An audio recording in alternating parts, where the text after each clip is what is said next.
আসসালামু আলাইকুম। মাসের 27 তারিখে আমাদের বরকা ঈদ, যেটা বলে আমরা কুরবানি ঈদ। এই ঈদের বিষয়ে, কুরবানির বিষয়ে কিছু কয়টা কথা কব। তো আপনারা ভিডিওটা ফার্স্ট থেকে লাস্ট তরি কন্টিনিউ করে দেখবেন।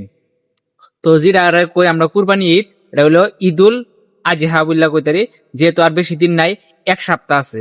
তো বহুতেই ভাবতেছি যে আমরা কুরবানি দিব, যে বরকা ঈদ। তো কুরবানিটা জাগর জাগর জাগর বেশি পয়সা পাতি আছে, ওদের উপরে কুরবানিটা ওয়াজিব হয়ে গেছে। তো আপনারা যারা যারা ভাবতেছেন কুরবানি দিমু, দিতে পারেন। তো আর কুরবানি যে দিবেন কয়টা, এর মধ্যে কয়েকটা কথা আছে, এই কথাগুলো আপনাদের মাঝে শেয়ার করব। তো আপনারা সবাই ভাবে আমরা যে কুরবানি দিব, কুরবানি বস্তুটা এরকম একটা বস্তু। তো আপনি একটা কুরবানি গরু কিনলেন, কিনার পরে কমসে কম বহুতে ভাবে যে 1 জনে, 2 জনে, 3 জনে, 4 জনে, 5 জন তৈরিও কুরবানি দিতে পারবে। তো কুরবানিটা যে আপনারা যে দিবেন, বহুতে ভাবে যে কুরবানির গুস্তু অতটুকু হবে, কুরবানির ঠ্যাং বা কুরবানি গরুর গুস্তুটি আমার অতটি রাখবো, এরকম যদি মাইন্ডসেট থাকে, এরকম যদি থিঙ্কিং থাকে, তাহলে আপনাদের কুরবানিটা বেকার যাবো, মানে খালি কুরবানির গুস্তুটাই খাওয়াবো, মানে কুরবানিটাও হবে না।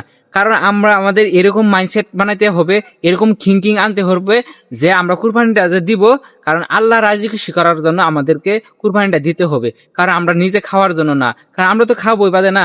মেন উদ্দেশ্য হলো আল্লাহকে খুশি করার জন্য আমরা কুরবানি করব।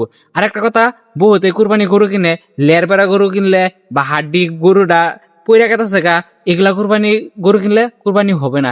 আর একটা কথা মাথায় রাখবেন আপনারা, যে কুরবানি গরুরা যদি আপনার শেয়ার হয়ে কিনতে চান, কিনতে পারেন।